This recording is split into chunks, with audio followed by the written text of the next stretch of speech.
నమస్కారం చౌదరి గారు. నమస్కారం శ్రీరామ్ గారు.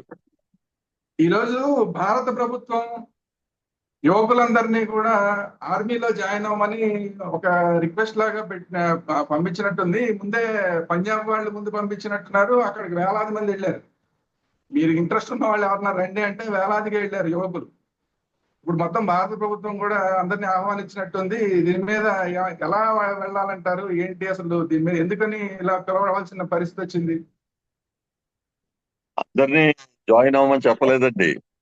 టెరిటోరియల్ ఆర్మీలో ఉన్న వాళ్ళందరూ రిపోర్ట్ ఫర్ డ్యూటీ అన్నారండి. అంటే ఓన్లీ ముందరే టెరిటోరియల్ టెరిటోరియల్ ఆర్మీ ఆల్రెడీ ఉన్న వాళ్ళనే? ఆల్రెడీ ఉన్నవాళ్ళు టెరిటోరియల్ ఆర్మీలో, ఎందుకంటే టెరిటోరియల్ ఆర్మీ కొంచెం బ్రేక్ ఇస్తారు వాళ్ళకి. ఆ టెరిటోరియల్ ఓకే. ఆర్మీలో ఉన్న వాళ్ళందరూ రిపోర్ట్ ఫర్ డ్యూటీ అన్నారు. వాళ్ళు అది కాకుండా పంజాబ్ ప్రభుత్వం ఇందాక ఇచ్చింది. పంజాబ్ ప్రభుత్వం పిలిస్తే వేలాది మంది వెళ్ళారు. మనకు అన్ని ఆ వీడియోలు కూడా వచ్చినాయి. ఇంట్రెస్ట్ ఉన్న వాళ్ళందరూ కూడా జాయిన్ అవ్వండి అని. అది ఆ రిక్రూట్మెంట్ వేరండి.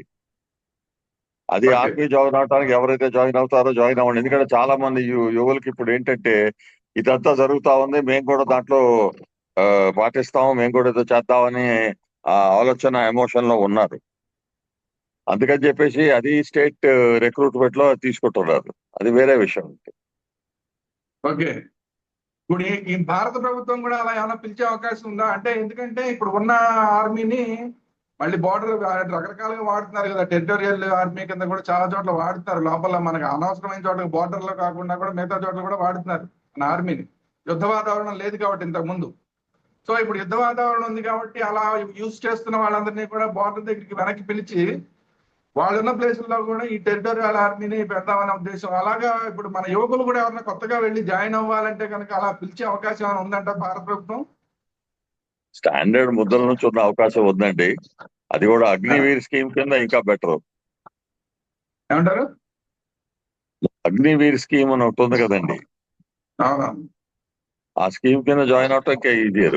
కానీ ఇప్పుడు ప్రస్తుతం జాయిన్ అయిపోయి ఇమీడియట్ గా మీరు యాక్షన్ లోకి వెళ్తారు, అదాకా వార్ ఉంటది అని అనుకోవటం తప్పండి. ఇది మహా ఓకే. అయితే 15 రోజుల్లో అయిపోద్ది. ఆ, ఇప్పుడు ఇంట్రెస్ట్ ఉన్న వాళ్ళు అసలు వెళ్దాం అనుకున్న వాళ్ళు అలా వెళ్ళాలంటే ఏంటండి పరిస్థితి? దానికి ఏమైనా అవకాశం ఉంటుందా? పిలుస్తుందా ప్రభుత్వం? ఒక్కోసారి యుద్ధ పరిస్థితుల్లో పిలుస్తుంటారు కదా. ఇప్పుడు యుద్ధ నేనే పరిస్థితుల్లోనే ఉన్నాం కాబట్టి మనం. ఎవరైతే జాయిన్ అవ్వాలనుకుంటారోనండి, లోకల్ రిక్రూట్మెంట్ ఆఫీస్ ఉంటుందండి. ఆర్మీ రిక్రూట్మెంట్ ఆఫీస్ పోయి అప్లికేషన్ ఇస్తే వాళ్ళు పిలుస్తూ ఉంటారు. సంవత్సరానికి 2-3 సార్లు పిలుస్తారు. ఆ టైంలో పోయి రిపోర్ట్ చేసి వాళ్ళ ఫిజికల్ కొంచెం ఎగ్జామ్ పాస్ అవ్వాలి అంతే. అది మీరు అంటున్నది నార్మల్ పరిస్థితుల్లో. ఇప్పుడు యుద్ధ పరిస్థితుల్లో యువతను ఏమైనా పిలిచే అవకాశం ఉందా? ఇప్పుడు అలా ఏం లేదా? యుద్ధ పరిస్థితులు లేవండి. లేవా? లేదండి. నేను చాలా మంది యువత అడుగుతుంటారు, నాకు కూడా మెసేజ్లు పంపిస్తూ ఉంటారు. మేము కూడా మాకు కూడా వెళ్ళాలందండి, ఇలాంటివన్నీ మెసేజ్లు పంపిస్తూ ఉంటారు.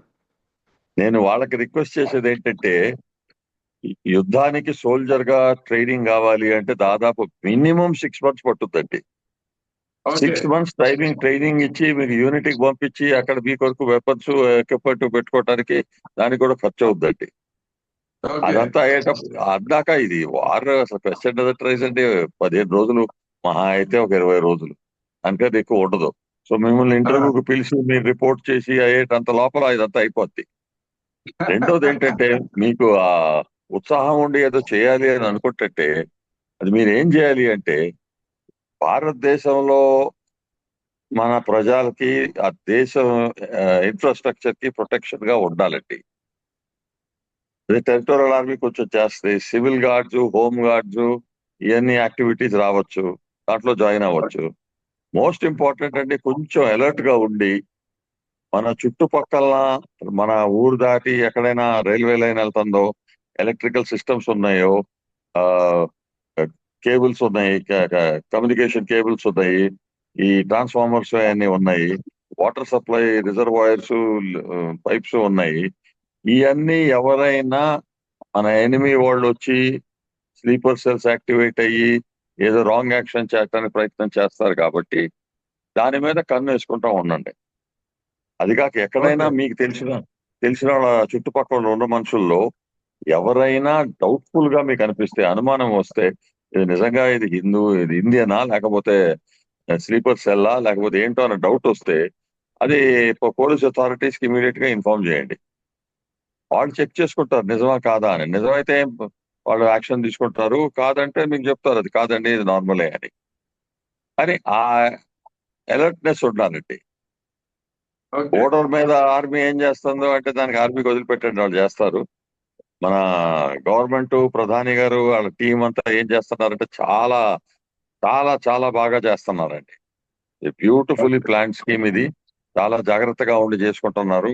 ఇంటర్నేషనల్ జియో పాలిటిక్స్ అవన్నీ మనసులో పెట్టుకుని ఆలోచించుకుని ఎట్లా చేయాలి ఏంటి అని చేస్తున్నారు. ఇట్స్ వెరీ గుడ్ అండి.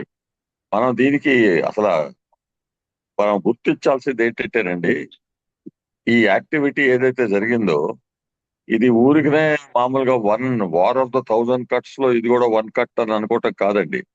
ఈ టైంలో ఒక 2 నెలల క్రితం ఎవరో పాకిస్తానీ కంపెనీ యుఎస్ ఈ శాటిలైట్ ఇమేజింగ్ కంపెనీలో షేర్ తీసుకుని 2 నెలల క్రితం పహల్గాం ఏరియాకి గ్లోబల్ మ్యాప్స్ ఎక్వైర్ చేసింది. అంటే ఇది ఆన్ ద స్పాట్ ఏదో టెర్రరిస్ట్ యాక్టివిటీ లాగా కాదు, చాలా వెల్ ప్లాన్డ్ యాక్టివిటీ. అది కాక మీరు ఆ యాక్షన్ అక్కడ పహల్గాంలో ఏదైతే అయిందో చూస్తే ఎట్లా చేశారు. మామూలుగా ఏది టెర్రరిస్ట్ అని పంపించేది కొంతమందిని చంపేసి వచ్చేసేయండి రా అంటే అట్లా అయ్యే పని కాదు. ఇది చాలా బాగా ప్లాన్ చేసి ఉంది ఇది. వాళ్ళ వెపన్స్ ఎక్కడ పికప్ చేసుకున్నారు, అక్కడ 1000 మంది కన్నా ఎక్కువ ఉంటే వాళ్ళందరినీ ఎక్కడ తెవరేరు. వాళ్ళలో కొంతమందినే పట్టుకున్న కొంతమంది కూడా పేరు అడిగి కలమా చదవమని చెప్పి, లేకపోతే ప్యాంట్లు అండర్వేర్లు తీసి మీరు ముస్లిమా కాదా రుజువు చేయండి అని చెప్పి వాళ్ళని కాల్చి, లేడీస్ అని చేయలా. లేడీస్ మన కూడా చంపేమని ఒకటి అడిగితే ఏమని చెప్పారు, హోటల్ మోడీ అన్నారు. వెరీ వెల్ ప్లాన్డ్ మిషన్ అండి ఇది. మామూలు టెర్రరిస్ట్ ఆపరేషన్ కాదు, it's military operation. Correct. Correct. అది కూడా 2 months బిఫోరే వాళ్ళు ప్లాన్స్ అని గ్లోబల్ శాటిలైట్ ప్లాన్స్ కొన్నారు అంటే ఎంత టైం తీసుకున్నారు ప్లాన్ చేయడానికని మీరు ఆలోచించుకోవచ్చు. వాళ్ళ ఇంటెన్షన్ ఏంటి అని ఆలోచించాలండి. ఇప్పుడు ట్రంప్ గారు వచ్చిన తర్వాత మేజర్ ప్లాన్ ఏమైందండి, ట్రంప్ టారిఫ్లు పెట్టి ఆ డీప్ స్టేట్ ని అమెరికాలో డిస్ట్రాయ్ చేయాలని ట్రై చేసి చేస్తా ఉంటుంటే ఎవరికండి మాక్సిమం ఎఫెక్ట్ వచ్చింది, చైనాకి. చైనాకి ఎఫెక్ట్ వచ్చినప్పుడు దానికి కాంపిటీషన్ గా ఆ చైనా నుంచి వెళ్ళిపోయి ఎక్కడికి వద్దాం అనుకుంటున్నారు ఇన్వెస్ట్మెంట్ ఇండస్ట్రీ అంతా ఇండియాకి. కొంచెం వియత్నాం అని మలేషియాకి వెళ్తున్నాయి కానీ that is a country is not big enough to absorb what China can give.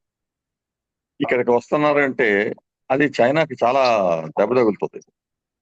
ఇక్కడ రాకుండా ఉండాలంటే ఇండియాలో సివిల్ అన్రెస్ట్ తయారు చేయాలి. ఇది బైడెన్ టైంలోనే వాళ్ళు డీప్ స్టేట్ బైడెన్ ఏం చేశారు, బంగ్లాదేశ్ స్టార్ట్ చేశారు. ఇక్కడ ఏదో క్రిస్టియన్ కంట్రీ లాగా పెట్టుకుందాము, బంగ్లాదేశ్ వాళ్ళు రివోల్ట్ చేస్తే ఇండియా బంగ్లాదేశ్ వార్ అవుద్ది, వార్ అయితే ఇండియాలో అడ్రస్ట్ ఉంటుంది, అక్కడ ఇండియాని పెదక్కుండా చేయటానికి అదొక ప్రయత్నం అనమాట. ఇప్పుడు వెరీ మచ్ సో చైనీస్ వాళ్ళు బంగ్లాదేశ్ ఏరియాలో కూడా ఇన్వాల్వ్ అయి ఉన్నారు. అవన్నీ ఇప్పుడు కలుపుకుని ఒక సాలిడ్ ప్లాన్ వేసుకుని వచ్చారు. ఇప్పుడు హిందూ ముస్లిం రైట్స్ అయితే అనుకోండి, మధ్యలో ఏదో గురుద్వారా అని చెప్పి 6 తో కూడా పెట్టించారు అనుకోండి, ఈ సివిల్ అన్రెస్ట్ వస్తే ఎవరు ఇన్వెస్ట్ చేసే వాళ్ళు ఇండియాకి రారండి. ఫైనాన్షియల్ ఇన్వెస్ట్మెంట్స్ రావు, బిజినెస్ రాదు. That is the main aim. మనం ఏంటి అది గుర్తించాలి. అందరూ వచ్చి కొంచెం ముస్లిం ఫెలో ముస్లింలే కాదనే వాళ్ళందరినీ చంపుతాను అని చెప్పి చేసినంత మాత్రాన మన దేశంలో ఉన్న వాళ్ళందరూ ముస్లింస్ బ్యాడ్ అని అనుకోవటం, ఆ తొందరపడటం రాంగ్ డెసిషన్ అండి. 90% ముస్లిమ్స్ ఇండియన్స్, పాట్రియాటిక్ పీపుల్, ఆర్మీలో కూడా ఉన్నారు, అంత బాగున్నారు. ఆ 10% కొంచెం వెధవలు ఉన్నారు, వాళ్ళు ఆ రిలీజన్ ఎక్స్క్యూజ్ పెట్టుకుని టెర్రరిజము ఏదో ఎక్స్క్యూజ్ పెట్టి గొడవ చేస్తూ ఉంటారు. పొలిటికల్ కూడా ఆ పొలిటీషియన్స్ కొంతమంది ఏం చేస్తున్నారు, వాళ్ళకి సపోర్ట్ చేస్తే మనకి ఓట్స్ వస్తున్నాయని మన వాళ్ళు చేస్తున్నారు. ఇలాంటప్పుడు నా రిక్వెస్ట్ ఏంటంటే ప్రతిభా 90% ఎవరైతే ముస్లిమ్స్ ఉన్నారో ఇండియాలో వాళ్ళు నిలబడాలి. నిలబడి ఇట్లాంటి యాక్షన్ మా వాళ్ళు కాదు, వీళ్ళు ఆ రిలీజన్ పేరైతే తీసుకుంటున్నారు కానీ ఇది రైట్ కాదు అని స్టాండ్ తీసుకోవాలండి. మేము వీఆర్ నాట్ విత్ దెమ్ అని ఆ స్టాండ్ తీసుకోవాలి. తీసుకోకుండా క్వైట్ గా కూర్చుంటే మీరు కూడా ఒక లెవెల్ గా వాళ్ళని యాక్సెప్ట్ చేసినట్టు ఉంటది. మీరు మీరు ఆ ఐడియా మీకు మైండ్ లో లేనప్పుడు ఎందుకు యాక్సెప్ట్ చేస్తారండి? అసలు స్ట్రాంగ్ గా నుంచుని no this is not done